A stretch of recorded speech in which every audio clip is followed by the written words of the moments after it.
Good afternoon and welcome back to Jonesy Chats Wrestling. I hope you're well. Thank you for checking out the channel. I'm here today with my AEW Double or Nothing 2021 predictions. Please let me know in the comments your predictions. It's great to see you here. Thank you for taking the time to watch the video. I'm excited for this event. This is going to be a great event. This looks to be probably one of the pay-per-views of the year. The card looks stacked. Really kind of excited. There's a lot of good matches. This looks more like a stacked card than WrestleMania, which makes me really even more excited. But no, please, as always, thank you for checking out the video. But let's kind of break the card down then. There's no better place than start at the beginning. So let's start with this AEW Casino Battle Royal. The winner will get a future shot at the AEW World Champion. And the contestants in this match are none other than Christian Cage. We've got Matt Sydal, Powerhouse Hobbs, Penta, quite a few others, Jungle Boys there as well. When I kind of look at this match, for me, I'm really kind of excited. I think this looks to be a really good match. Clearly, whoever's going to win this is probably going to face Kenny Omega. That's pretty obvious from this. So when we look at this, for me, my pick out of who we know is announced so far, the obvious one to me is Christian Cage. I can see Christian Cage and Kenny Omega down the line. So Christian Cage is my pick. In terms of the Joker, for me, this is going to be a really sort of interesting thing going into it. So when we kind of look at the Joker and stuff like that. So the Joker is obviously somebody that's a big mystery. We know previously that the Joker, who's always the 21st entrant, won the 2019 and 2020 Casino Battle Royal. So there's obviously loads of former WWE talents that have recently been released or unsigned. Quite a few of them can't compete until July, so that does kind of rule out Samoa Joe, people like that. The two that are available are Andrade and Daniel Bryan. Obviously, Andrade's got this match facing Kenny Omega in AAA. For me, we can rule Daniel Bryan out. I'd be amazed if it's Daniel Bryan, particularly if this is a pre-show match. I don't see it. Andrade could potentially be there. There is kind of a good chance we might get the GCW World Champion in Nick Gage. For me, the two potential people I can see it being, I think I'd have to go for either Paul White or Moose. Moose, obviously, he's not doing anything. Apparently, he's not signed to Impact Wrestling. It would make sense for him to be there. But it depends, really. It just depends on kind of what they're going, because the fact this person isn't going to face sort of Kenny Omega, the Impact World Champion for the Impact title. For me, I just think it's one of them things where they need to make sure it's a clever person, but Christian's the one I've picked still. It'd be interesting what they do with the Joker, but my pick, obviously, with this, I think it'll be Moose, personally. I think that's the one I'm going to go for. If we go into our next match, on the card, we have got our next match, which is as follows. Okay, so we've got the singles match for the NWA World Women's title. We've got Serena Deeb defending the belt against Rio. So let's break it down. So Serena's obviously held the belt since October 27, 2020, which was able to beat ex-champion Thunder Rosa. This was on a UWM Primetime Live special. When we look at Serena Deeb's obviously been on a reasonably good run. She's obviously got recent wins over Red Velvet, sort of in the middle of May. Before that, she hasn't really wrestled on AEW. Her last match on AEW before this was against Rio. She actually lost the previous match against Rio. So it's interesting that Rio's obviously got a victory over Serena Deeb. And when we look at kind of Rio is obviously a former AEW World Champion. She did obviously have the belt up until February last year, where she lost it to Nyla Rose. Rio's obviously, we've not seen her really since she came back for AEW Dark Elevation, where she beat the fantastic Maki Itoa. Before that, she was losing, obviously, to Thunder Rosa and stuff like that in the AEW World Women's Championship Eliminator Tournament semi-finals, rather. So for me, I look like this. I think Serena Deeb's going to retain. I think this will be a great match. Quite excited to see what happens. Let me know in the comments below who you think is going to win. This could be a good one. Our next match on the card, this is a really interesting one. We've got Cody Rhodes against Anthony Ogogo. That when we look at it like this, obviously Cody Rhodes, he's going in. This is the guy really that doesn't lose singles matches. So I look at it like this: Cody Rhodes hasn't lost a singles match in a singles capacity since November last year, where he lost to Darby Allin and he dropped the TNT Championship. Cody Rhodes has got recent wins over QT Marshall, submission, Aaron Slow, Street Fight. He's also beat Penta as well, back at sort of AEW St. Patrick's Day Slam. So Cody's obviously on this really good run where he doesn't kind of lose. He's also got a win over Matt Sydal back at New Year's Smash back in January. And when we look at his opponent, Anthony Ogogo. So Anthony Ogogo's a fairly newcomer. I really love it that he's British. It's great to see a British wrestler in AEW besides Pac. I really think it's refreshing. Love the way they built him. I love the swag. I love the confidence and arrogance of Anthony Ogogo. I love the stable that he's aligned with. I think that's a really interesting dynamic as well. Let's look at Ogogo. So Ogogo's only ever had 2 matches in AEW so far, and he's won both. So he beat Cole Cater back in April. His match this month was against Austin Gunn, where he knocked him out. That was really brutal. The winner for me, I'd love to see Anthony Ogogo win, but I can't see Cody Rhodes. Cody Rhodes isn't going to drop sort of his win records. This guy hasn't lost since November last year. He's not losing to Anthony Ogogo here. I think Cody to win, although Ogogo would be a great swerve if they did that, and I think that would further elevate him. Moving forward then to our next match on the card, we have got this Adam Page versus Brian Cage match. For me, really kind of looking forward to seeing this. I think this match is going to be absolutely incredible. And when we look at kind of the match and how it's set up, so clearly Adam Page, this is a guy that was on a really ridiculous run, beating people such as Ricky Starks, Max Caster, and Cesar Bononi, even Matt Hardy back in the money match back at AEW Revolution back in March.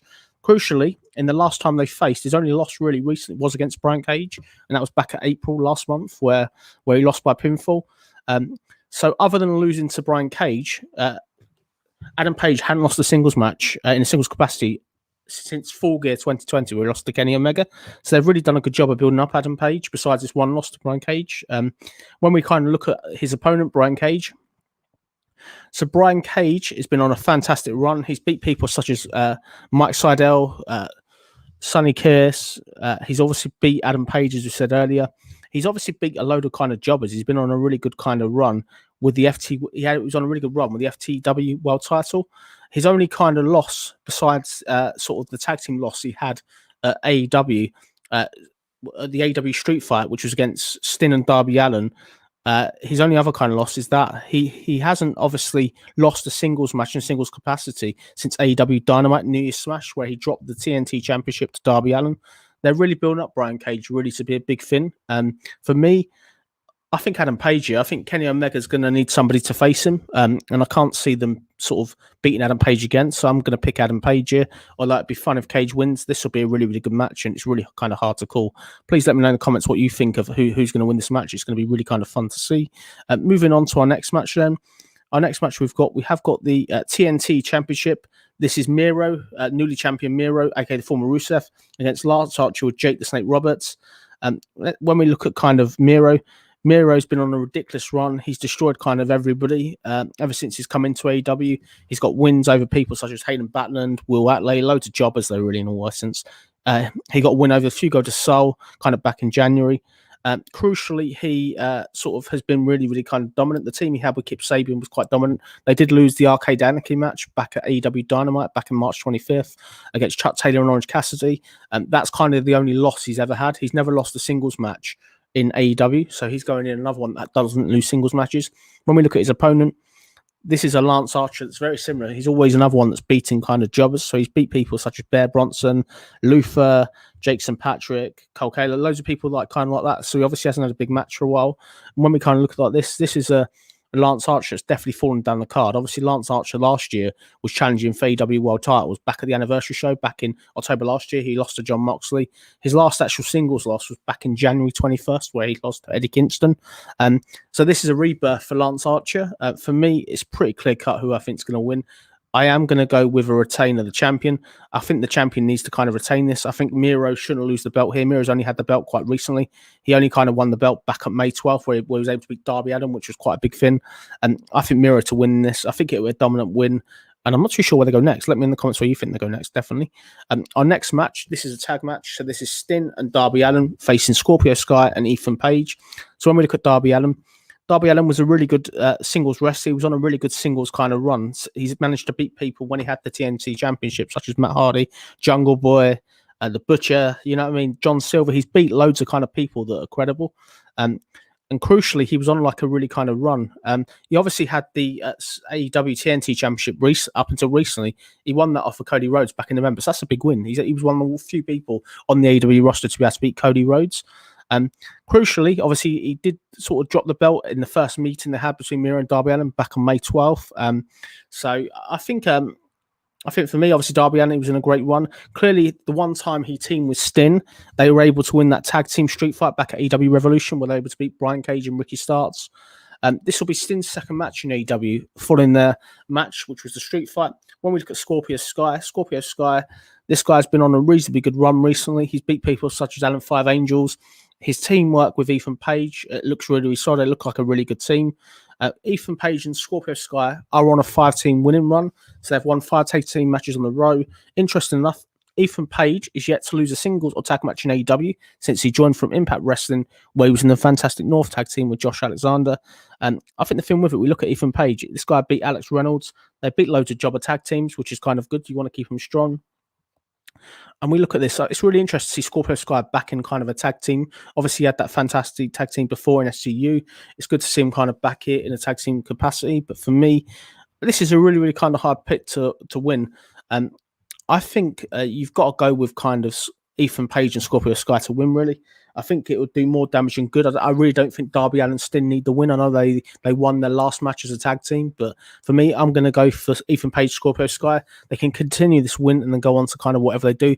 I really want to see Darby Allin go back to singles wrestling because I prefer him in the singles capacity. This guy's like a modern day Mankind, Mick Foley, with the amount of bumps he takes. This guy will definitely put his body online. Chances are he'll go for a table here or something crazy. He always ups the ante, which is kind of refreshing to see in 2021 wrestling, that's for sure.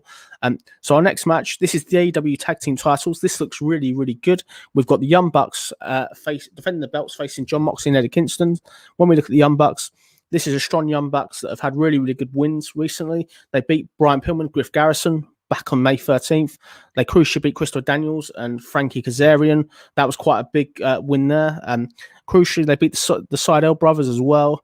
And they've also beat Pac and Phoenix. So these guys are on a really good run. Ever since they turned heel, they've been on a fantastic run.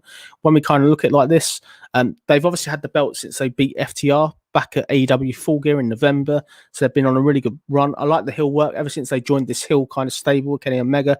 It's been refreshing to see. These guys are AEW's like sort of go-to team. They're the AEW's equivalent of a Legion of Doom, the AEW's equivalent of the Steiner brothers. You know what I mean? They are the premier team in AEW. They beat everybody. They've obviously even beat earlier in the year. They beat Ortiz and Santana. You know what I mean? These guys are beating absolutely everybody. These are the guys that beat Chris Jericho and MGF as well. You know what I mean? These guys are just so strong. They've been put so strong. The only time really that they lose matches is sort of back last year in 2020. The last loss as a tag team was back at AEW Revolution, where they lost to, this was in February 29, 2020, where they lost to Adam Page and Kenny Omega. It's Kenny Omega, no, they're losing to be fair, but no, these guys look really, really strong. When we kind of look at their opponents, then the opponents there, we've obviously got the John Moxley, Eddie Kingston team. This is the sort of team that's formed after the Explosion barbed wire match. For me, they're a thrown together team. I think John Moxley's far too good to be in a tag team spot. I think he's wasted in this spot. I think Eddie Kingston's very good talker and stuff. For me, it makes no sense to get the belt off the Young Bucks. I think the Young Bucks need to win this. I'm going for Young Bucks to retain. I think Eddie Kingston and John Moxley will fall out during this match. I think this will lead to maybe a singles match or something down the line. I can't see these guys winning the belts here. I think it'll be a real shame. I think it'll be a waste of them because I can see John Moxley before sort of the end of 2021 going into sort of another match with Kenny Omega probably. I can see that happening again. When we look at kind of our next match, then, so this is a great match. This is one I've been really looking forward to. Probably one of the most excited I am on the card. We've got this AEW Women's Title match.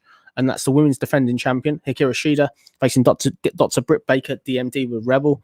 And this is one that's been a long time coming. When we look at Shida, Hikaru Shida, she's obviously been on a fantastic one. Obviously, she's had the belt kind of since she won it back at AEW Double or Nothing 2020 Part 1, where she's able to beat Nyla Rose in a no DQ. And the interesting thing with Hikaru Shida, she's on a similar winning run to WWE's Roman Reigns. Her last singles loss was back at AEW Dynamite back in December 2019, where she lost Chris Statlander randomly.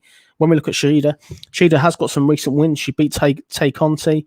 She also beat Rebel as well, which is not surprising. She's obviously had the belt for a while, even when she faced Ryo Mizunami at the AEW's Women's Championship at AEW Revolution. Following that Women's Eliminator tournament, she's winning. She's on a fantastic kind of run. She seems to beat everybody. The reign is going on a bit. It is dragging here. When we look at kind of Dr. Britt Baker, DMD, this is a woman that's been ready to win the AEW World title for many, many months. She's the one really I've been looking forward to seeing with the belt. She's got the best heel heat in the women's division in AEW, in my opinion, besides Jade Cargill. When we look at her recent wins, she beat Rachel Rose, Julia Hart, Tasha Bryan. She's just beating kind of a lot of people that are probably not that credible. And when we look at Dr. Britt Baker, her last loss obviously was back in March, where she lost the AEW Dynamite St. Patrick's Day Slam in that brutal unsanctioned lights out match, which is still one of the most brutal women's matches of the year. It was a superb match. There was thumbtacks, there was everything. It was very much an Attitude Era type match, which I loved. Crucially, she lost that match to Thunder Rosa. Ever since she's lost to Thunder Rosa, though, she's been on a ridiculous winning run. So she's won her last kind of 8 matches So she's been on a really good run. And it's good to see this. Obviously, ever since she lost to kind of Nyla Rose back in February, they are doing a rebuild job on Dr. Britt Baker. But for me, my prediction here, Dr. Britt Baker is the one that's going to win the match. This will be her as a new AEW Women's Champion. If she doesn't win here, I'll be raging. I'll probably write if she doesn't win here. Let me know in the comments what you think. If you think she's going to get it, just going to kind of go to the comments here. Got a good one from West Coast Popcast. Good morning to you guys. Thank you for checking out the video. Long shot Daniel Bryan, maybe Andrade. That's for the Joker. Andrade's probably the one. I think Andrade, if anybody, he's obviously got this match with Kenny Omega. He's free. I can't see Daniel Bryan going to AEW because I think it will really sour the relationship with WWE. If he is going to come in, I can't see him coming into this Joker format. I just don't see it happening. I could see if he was going to come in, he would just turn up and attack Kenny Omega or something like that. West Coast Popcast with another comment. Nice job, man. I think Paige and Sky need the win, but I can't see Stinner and Darby losing. Thank you very much for your comment. I really appreciate it, and I agree. I think Paige and Sky do need the win. As much as I hope you're wrong about Stin and Darby losing, I think Stin shouldn't be winning matches in AEW. Let's be fair. This guy, it's great that he's there. He's a legend. It's great to see him in the business, but this guy's in his 60s, and I think I always wince every time I see him in the ring because I think he's going to be injured or something. But no, thank you for your comment. Appreciate you. I'm glad you're enjoying the video. I'm going to move kind of forward with the predictions then. So our predictions, obviously, with this, with next match we've got on the card.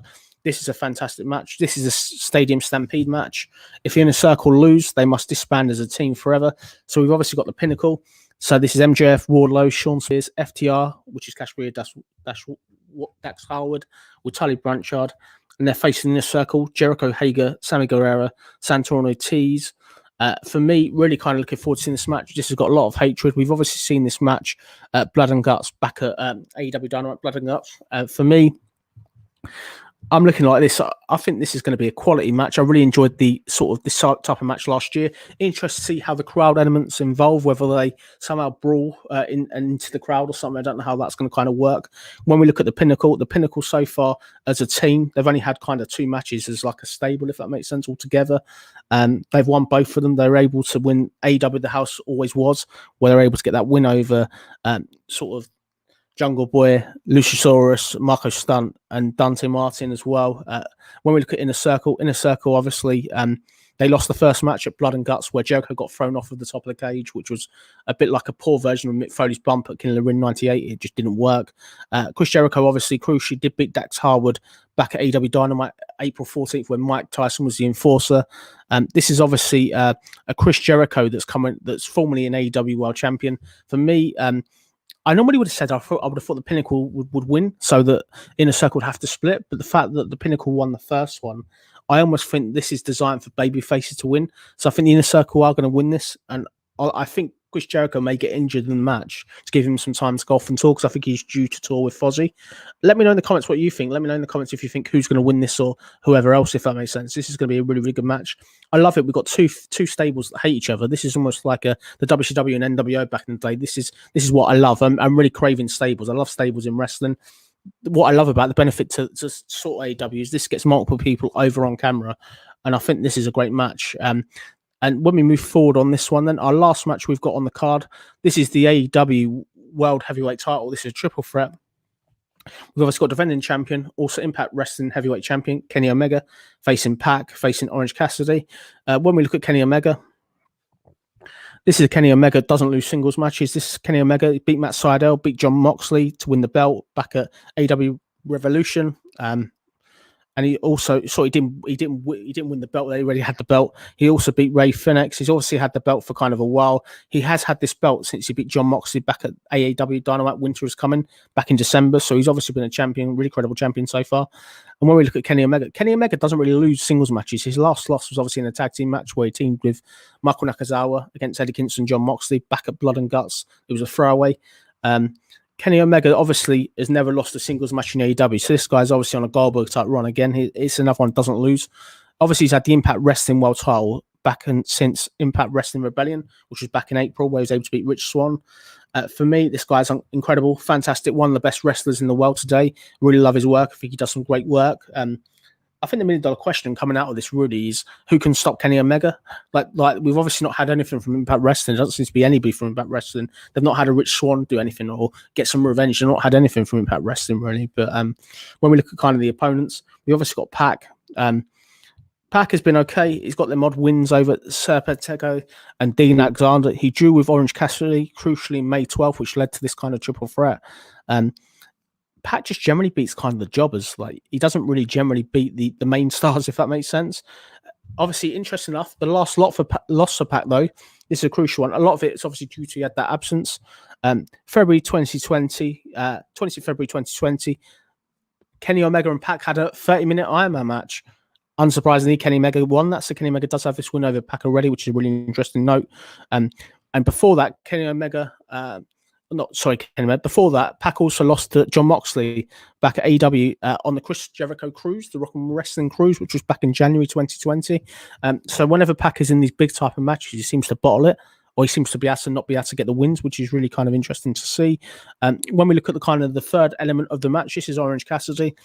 So Orange Cassidy has got the wins over VSK, Dean Alexander, win over Penta back in April, which is a big win. Prince Kai, so he's another one that's beaten sort of nobody's really in that, if that makes sense. Crucially, with Orange Cassidy, I think he's a fun comedy character.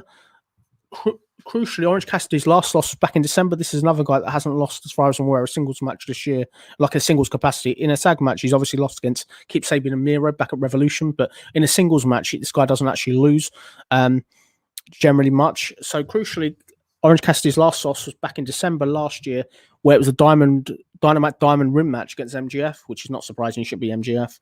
For me, Orange Cassidy, he's a fun character. He did some great work with Chris Jericho. That was a big win when he beat Chris Jericho. But for me, I think the winner here, Omega's getting the pin. It's just a case of toss a coin on whether it's going to be Orange Cassidy or Pac. I think it'll be Pac probably, because they seem to want to protect Orange Cassidy more. So Kenny Omega's beat Pac, and that will end the pay-per-view. I don't know whether we'll get somebody walking out. This is a spot where if Christian does win the AEW Battle Royal, you want him to step out after the show, or this is the spot for Impact Wrestling to step out. They really want to create a cliffhanger going into the next AEW Dynamite. And that's kind of been it from me here at Jonesy Chats Wrestling. I hope you've enjoyed the video. Please let me know your thoughts and predictions in the comments.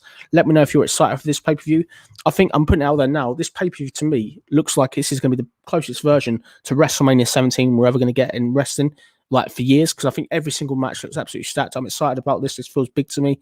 And I really kind of thank you for taking the time to check the video out. As always, I hope you enjoy the pay-per-view. Stay safe, stay well. Thank you for the support.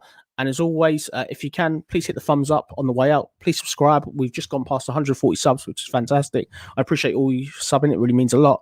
I will be back this evening on Steve's SCW channel at 9 p.m. GMT time, where we'll be reviewing a retro Bad Blood 1997, where Kane debuts. So if you like retro wrestling WF, please check that out. But that's it from here. I hope you enjoy the rest of your day. Take care. Be safe. Be well. Peace.